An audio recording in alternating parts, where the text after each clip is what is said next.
Morning Tech Meeting, and I've got a little story for you about a guy named Dan. His name wasn't Dan, but for now we'll call him Dan. We had a lot of jobs come in one year. Things were turning around, the marketing was kicking in, and we had a lot of jobs. We didn't have a lot of guys to do them. So we needed to hire a bunch of people really quick, and that happens sometimes. So we hired this one guy, Dan, and he was rough around the edges, but he had a lot of experience. So we took a chance, we hired him, and sure enough, things didn't go so great. He wasn't getting on well with the clients. The guys didn't like him very well. He was not engaged in the morning tech meetings with the tech whisperer, Eric, talking. He wasn't engaged. He just kind of looked like, oh, what are you telling me all this stuff for? So it wasn't going so well.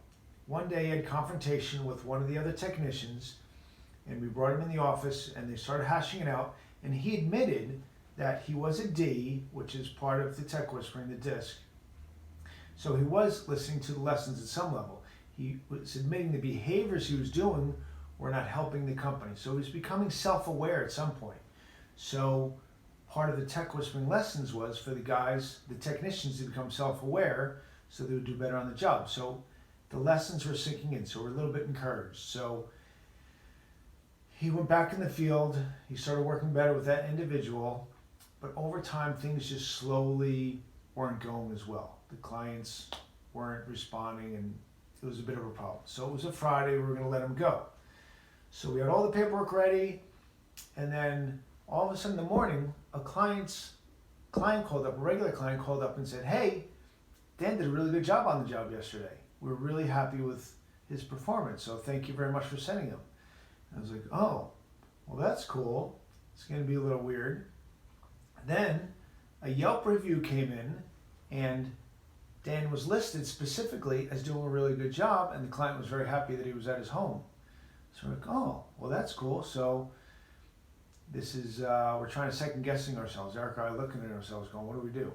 Then one of the other guys, one of our other lead guys, calls in and said, hey, Dan did a great job today. And we're like, maybe we should let him go. And this was on a Friday. So we didn't let him go on a Friday.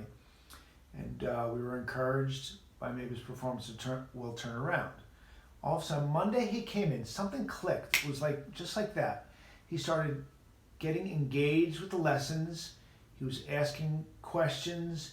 He was pointing out good things. He was pointing out bad things. It was very good feedback. His performance in the field went up. All of a sudden, our staff enjoyed working with him, and it was this huge turnaround, which we saw many times.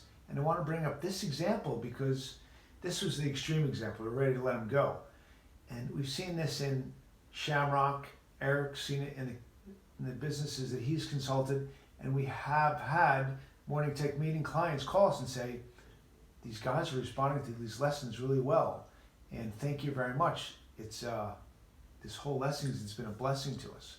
So invest in the Morning Tech Meeting. Take a look at some of the lessons. Your guys will improve, your life will get easier, and hopefully you'll have a couple technicians like Dan to turn it around. You have a good day.